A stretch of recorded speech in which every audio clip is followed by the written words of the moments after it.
సంఘటన ఏంటో తెలుసా? ఆ తండ్రికి 2 కొడుకులు, 1 కుమార్తె.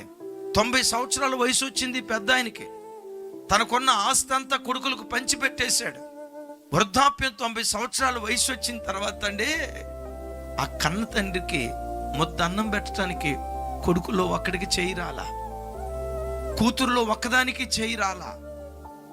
బాధాకరమైన సంగతి. 4 పిల్లల్లో ఒక్కళ్ళు కూడా తండ్రిని చూసుకోలేకపోయారు. లోకం ఎంత విచిత్రమైందో తెలుసా? ఒక తల్లి 10 మంది పిల్లలను పెంచి పోషించగలుగుతుంది, కానీ 10 మంది పిల్లలు ఒక తల్లిని పోషించలేకపోతారు.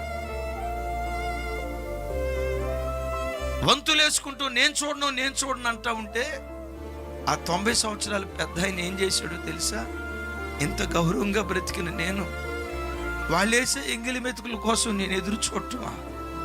ఈ గ్రామంలో ఎంత పౌరుషంగా బ్రతికినోడిని, ఎంత విలువ కలిగిన వాడికైనా బ్రతికినోడిని, నా బ్రతికెల్లా అయిపోయిందా అని చెప్పి ఒకరోజు మధ్యాహ్నం ఎక్కడో వేరే ఊరు వెళ్తున్నాను, మరో కొడుకు దగ్గరికి వెళ్తున్నాను అని చెప్పి ఆ ఊరు బయటకు వచ్చి, చుట్టూతో తాడి చెట్లుంటే తాడి చెట్ల మట్లను ఒక చోట చేర్చి నిప్పంటించి ఆ నిప్పుల్లో దూకి 90 సంవత్సరాల కురువృద్ధుడు ఆత్మహత్య చేసుకుని చచ్చిపోయాడు.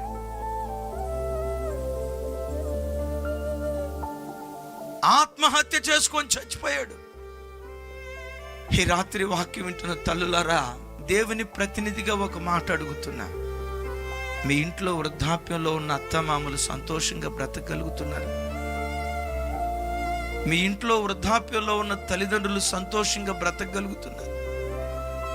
వాళ్ళని ఆలనా పాలన చూడగలిగే ప్రేమ కలిగిన పిల్లలుగా దేవుని సన్నిధిలో బ్రతుకుతున్నారా లేదా?